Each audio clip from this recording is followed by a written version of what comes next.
నమస్కారాలు. పోలీస్ అధికారులందరికీ నమస్కారాలు. ఈరోజు మనం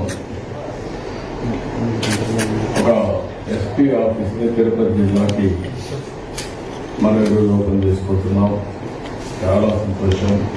ఆన్ ది జిల్లా ఏర్పాటై 12 సంవత్సరాలు పూర్తవుతున్న 12 ఇప్పటి వరకు పూర్తి చేసుకోవాలి. ఈరోజు మెయిన్ రోడ్డు పక్కనే దగ్గరలోనే ఇది రావడం, ఇక్కడ పోలీస్ గ్రౌండ్స్ చాలా బాగున్నాయి. దీని ప్రశాంతమైన వాతావరణంలో బాగా చేసుకునే అవకాశం ఉంది. ఇలాంటి మంచి ప్లేస్లో అయితే కొంచెం ఆలస్యమైంది అనేక కారణాల వల్ల. దీన్ని ఒక మాటలో చెప్పాలని చాలా తొందరలో మనం వస్తానని అదనంగా డబ్బులు ఇచ్చి ప్రత్యేకంగా శ్రద్ధ పెట్టి దీన్ని పూర్తి చేశాం. ఈ పూర్తి చేయడానికి సహకరించిన పోలీసులకి, ఎస్పీ గారికి, డీజీపీ గారికి, అదే హోమ్ మినిస్టర్ గారికి మనస్ఫూర్తిగా అభినందనలు. అయితే ప్రపంచంలోనే అతిపెద్ద పుణ్యక్షేత్రం తిరుపతి అనగానే ప్రపంచంలో ఉండే భక్తులందరూ గుర్తొస్తుంది.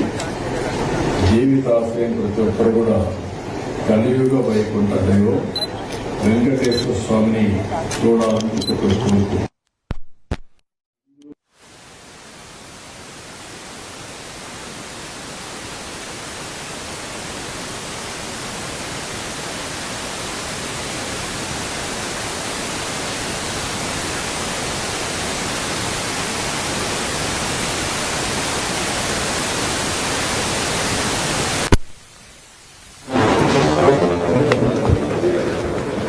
ప్రభుత్వం యొక్క విధానాలు కానీ, ప్రభుత్వం యొక్క మంచి పేరు కానీ భక్తులు మాట్లాడే పరిస్థితికి వస్తుంది. ఆ విషయం మనందరం గుర్తుపెట్టుకోవాల్సిన అవసరం ఉంది. ఈరోజు దేశ విదేశాల నుంచి భక్తులు వస్తారు. వాళ్ళకి రక్షణ, భద్రత, దీంతోపాటు వాళ్ళని తిరుమల తిరుపతి దేవస్థానం పవిత్రత కాపాడే బాధ్యత కూడా ఉంది. ఏ చిన్న సంఘటన జరిగినా దాన్ని పెద్ద ఎత్తున ఎక్స్పోజ్ చేసే పరిస్థితి కూడా ఉంటుంది. ఎందుకంటే ఇది ఒక పవిత్రమైన స్థలం కాబట్టి. ఇక్కడే పోలీస్ ఎంప్లాయీస్కి అందరికీ, ఇక్కడ పనిచేసే ప్రతి ఒక్కరికి, కమిషనర్ మనం ఎస్పీ పోలీసు కానీ అందరూ కానీ దీన్ని దృష్టిలో పెట్టుకోవాల్సిన అవసరం ఉంది. అయితే ఇంకొక పక్కన ఇక్కడ ఈ పోలీస్ స్టేషన్ ఒక మోడల్గా చేసుకొని ఈ ప్రాంతంలో ఎక్కడ ఎవడు తప్పు చేసినా ఇమ్మీడియట్గా కానీ పట్టుకోగలిగిన పరిస్థితికి వస్తే చాలా ఒక ఇమేజ్ పెరిగే పరిస్థితి వస్తుంది. పోలీసులు ఒకటే గుర్తుపెట్టుకోవాలని చాలా స్పష్టంగా చెప్పాను. నేను ఎప్పుడు ముఖ్యమంత్రి అయినా పోలీసులు ఎప్పుడు లా అండ్ ఆర్డర్ ఎప్పుడు సమస్యలు ఉండవు. ఇప్పుడే కాదు, నేను ఇంత మునుపు కూడా చూశాను. అటు ఇటు కొంతమంది కుప్పిగంతులు వేయాలనుకున్నా ఎవడ ఆటలు సాగవు. ఎప్పుడైనా సరే లా అండ్ ఆర్డర్ పర్ఫెక్ట్గా మెయింటైన్ చేయడం ఈ ప్రభుత్వ విధానం. దాంట్లో ఏమాగా పెంపొందించాలంటే ఇక్కడికి వచ్చినప్పుడు ఒక సెక్యూరిటీ, ఒక సేఫ్టీ, మేము ఏమి ఆలోచించకుండా ఫ్రీగా తిరగగలుగుతాం. ఇక్కడ ఎలాంటి అవకతవకలు జరగవు. ఇక్కడ ఏది కూడా ఒక పద్ధతి ప్రకారం జరుగుతుంది అనే పరిస్థితి ఉండాల్సిన అవసరం ఉంది. అది ఉండాలంటే మీలో కూడా ఎప్పటికప్పుడు ఆ మార్పు, లేకపోతే నవేడేస్ మనకందరికి కూడా ఒక మాటలో చెప్పాలంటే కొన్ని మంచి పనులు కూడా చేశారు. దానికి ఒకసారి మిమ్మల్ని అభినందించాలి. యువత భవిష్యత్తును నాశనం చేస్తున్న మారక ద్రవ్యాల్ని, మహిళలపై జరుగుతున్న నేరాలు, రోడ్డు ప్రమాదాల నివారణకై ప్రత్యేకమైన దృష్టి పెట్టారు. 762 కిలోల గంజాయిని స్వాధీనం చేసుకుని స్మగ్లర్స్ యొక్క సప్లై చైన్ అరికట్టారు. 179 మందిని అరెస్ట్ చేశారు. స్మగ్లర్స్ పై ఎన్డీపీఎస్ చట్టంతో పాటు పీడీ యాక్ట్ కూడా పెట్టి జైలు పంపించారు. This is the biggest break through. మనస్ఫూర్తిగా అభినందనలు. గంజాయి విక్రేతల్ని రవాణా చేసేవారిపైన కూడా 296 మంది పైన ఏదైతే సస్పెక్ట్ షీట్ తెరిచి వారిపై నిఘా కూడా పెట్టారు. ఎర్ర చందనం స్మగ్లర్స్ అరికట్టడానికి బాగా గట్టిగా పనిచేస్తున్నారు. జిల్లా వ్యాప్తంగా గ్రామాల్లో 786 డ్రగ్స్ అబ్యూస్ ప్రివెన్షన్ కమిటీ ఏర్పాటు చేసి మోడల్ కూడా అవేర్నెస్ తీసుకొస్తున్నారు. దీన్ని కూడా మనస్ఫూర్తిగా మనం ఇటీవల ఒక మంచి కార్యక్రమం తీసుకున్న నో హెల్మెట్ నో పెట్రోల్ బాగా పాజిటివ్ మంచి ఇంపాక్ట్ వస్తుంది. నేను ఒకటే మీ అందరూ కోరుకోవచ్చు. చాలా సమస్యలు చూశాను. ఒకప్పుడు కేవలం సమస్య, ఏ సమస్య అయినా అది సమాజం ఆమోదించినటువంటి కార్యక్రమం ఎవరేం చేసినా, యాంటీ సోషల్ చేసినా అది సస్టైనబిలిటీ ఉండదు. ఆ రోజుల్లో నేను చాలా గట్టిగా ఫైట్ చేశాను. 2003 నా మీద హత్యా ప్రయత్నం చేసిన, 23 గ్రీన్ మైన్స్ ప్లాన్ చేసిన నేను పరిష్కారం అయ్యే పరిస్థితి వస్తూ ఉంది. అంటే మనం గుర్తుపెట్టుకోవాల్సింది ఏదైనా సరే సమాజ హితం కోసం కాకుండా, రాజ్యాంగ పరంగా కాకుండా చట్ట వ్యతిరేక కార్యక్రమాలు ఏవి కూడా సస్టైన్ కావు. రాయలసీమలో ఒకప్పుడు పెద్ద ఎత్తున ముఠా కక్షలు ఉండేటివి. ఒకరినొకరు చంపుకునేవాళ్ళు, ఆధిపత్యం కోసం పోరాడారు. అలాంటివి కూడా ఆ రోజు చాలా స్పష్టంగా ఫైట్ చేశాం. ముఠా కక్షలను అణిచివేయడమే కాకుండా ముఠా కక్షల్ని పూర్తిగా కంట్రోల్ చేసి నార్మల్కి తీసుకొచ్చాం. ఆ విషయం కూడా మనందరం గుర్తుపెట్టుకోవాల్సిన అవసరం. ఆ సందర్భంలో మా పార్టీ వాళ్ళు, తెలుగుదేశం పార్టీ లీడర్స్ అయినా వాళ్ళను కూడా అరెస్ట్ చేశాను. ఎందుకంటే కఠినంగా వ్యవహరిస్తే తప్ప ఇది సాధ్యం కాదని. అదే సమయంలో మూడో సమస్యను మీరు ఒకసారి చూస్తే కమ్యూనల్ వైలెన్స్ వచ్చి హైదరాబాద్లో 6 నెలలు కర్ఫ్యూలు పెట్టి రాష్ట్రం మొత్తం అనేక ప్రాంతాల్లో మత విద్వేషాలు రెచ్చగొడతా ఉంటే దాన్ని కూడా కంట్రోల్ చేశాం.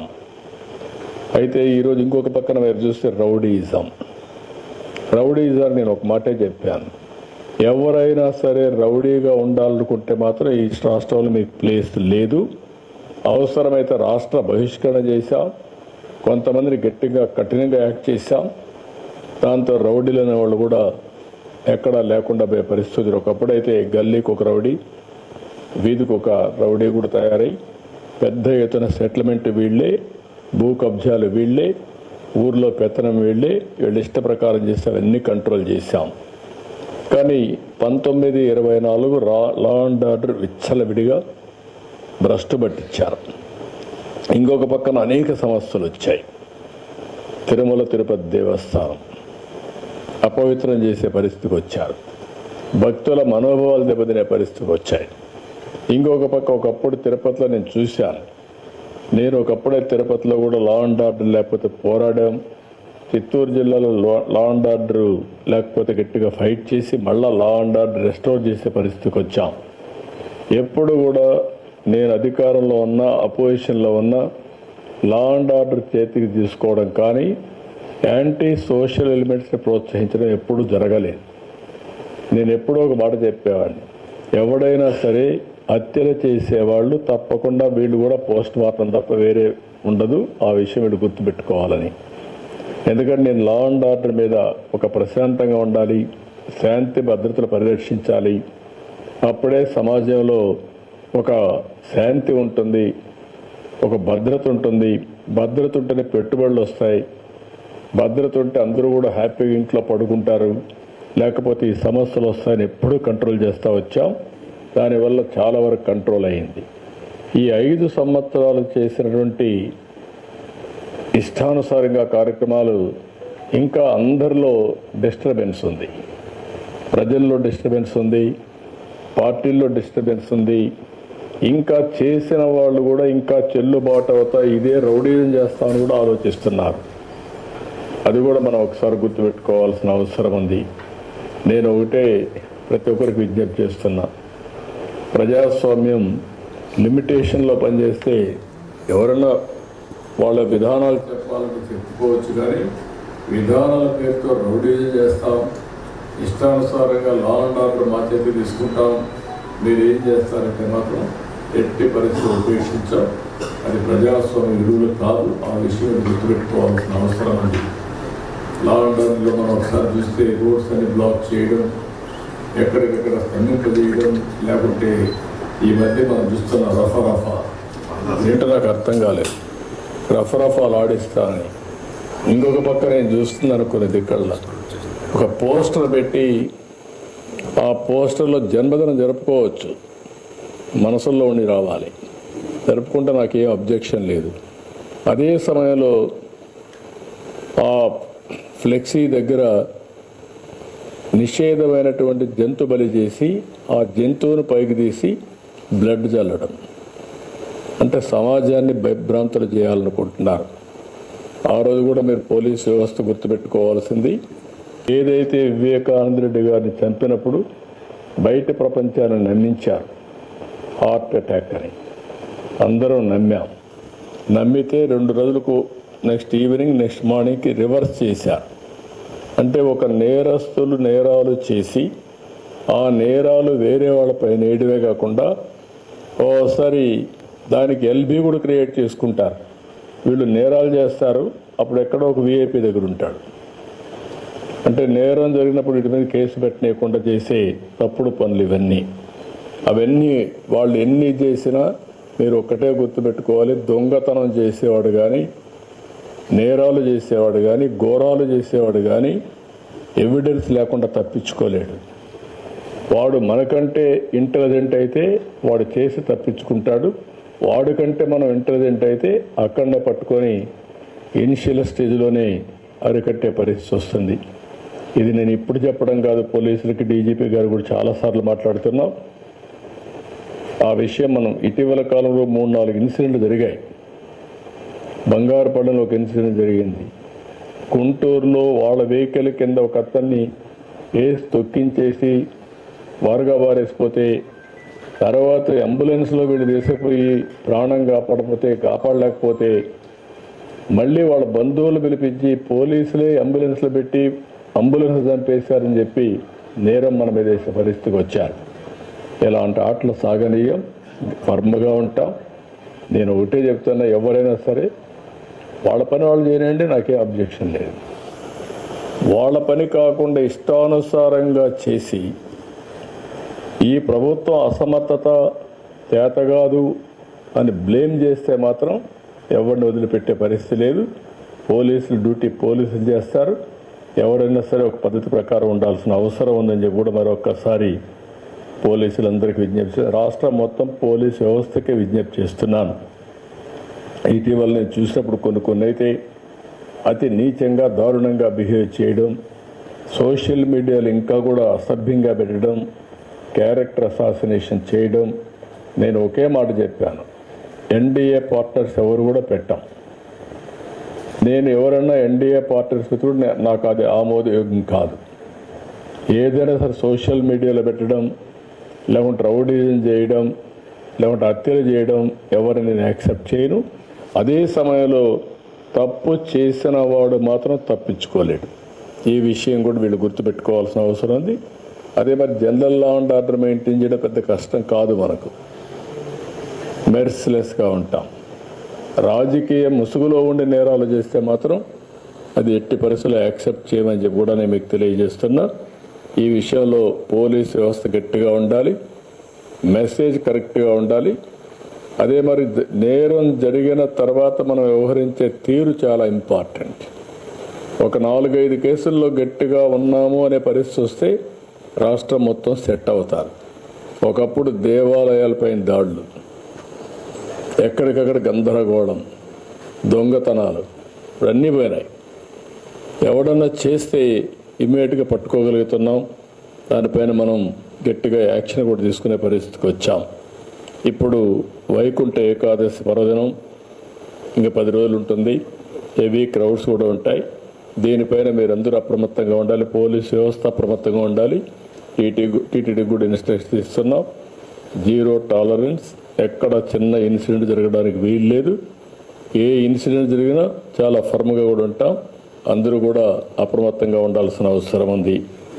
ఇంకొక పక్క టెక్నాలజీని కూడా ఇప్పుడే నేను చూశాను. అనేది ఇక్కడ ఈ సీసీటీవీ కెమెరాలు పెట్టారు. అక్కడి నుంచి ఇన్ఫర్మేషన్ కూడా తెప్పిస్తున్నారు. దాన్ని ఇంకా కూడా నెక్స్ట్ లెవెల్కి తీసుకుపోవాల్సిన అవసరం ఇక్కడ కూడా చూపిస్తున్నాడు సుబ్రాయుడు ముందర పెట్టి. దీన్ని ఎక్కడెక్కడ జరుగుతూ ఉంది అవన్నీ కూడా పెట్టారు. That's a good thing. దీన్ని ఇంకా నెక్స్ట్ లెవెల్ తీసుకెళ్దాం. ఇంటెలిజెంట్ పోలీస్ వ్యవస్థను పెడదాం. రౌడీ షీటర్స్ అందరిని ఇందులో పెట్టడం, ఎవరైనా ఇష్టానుసారంగా చేసి ఇక్కడి నుంచి కూడా మానిటర్ చేసి డైరెక్షన్స్ ఇచ్చే పరిస్థితి రావాలి. ఇప్పుడు పెట్రోలింగ్ కూడా మనం డ్రోన్స్తో చేసే పరిస్థితికి వచ్చాం. ఒకసారి డ్రోన్తో పెట్రోలింగ్ చేసినప్పుడు డాక్యుమెంటరీ ఎవిడెన్స్ వస్తాయి, విజువల్స్ వస్తాయి. విజువల్స్ వచ్చినప్పుడు ఆటోమేటిక్గా కంట్రోల్ కూడా వస్తారు, కేసు కూడా ఫర్మ్గా ఉంటుంది. ఆ విషయం కూడా వీళ్ళు గుర్తుపెట్టుకోవాల్సిన అవసరం ఉంది. ఇంకొక పక్కన మీరందరూ, నేను చాలాసార్లు చెప్పాను, టెక్నాలజీ బాగా ఉపయోగించండి.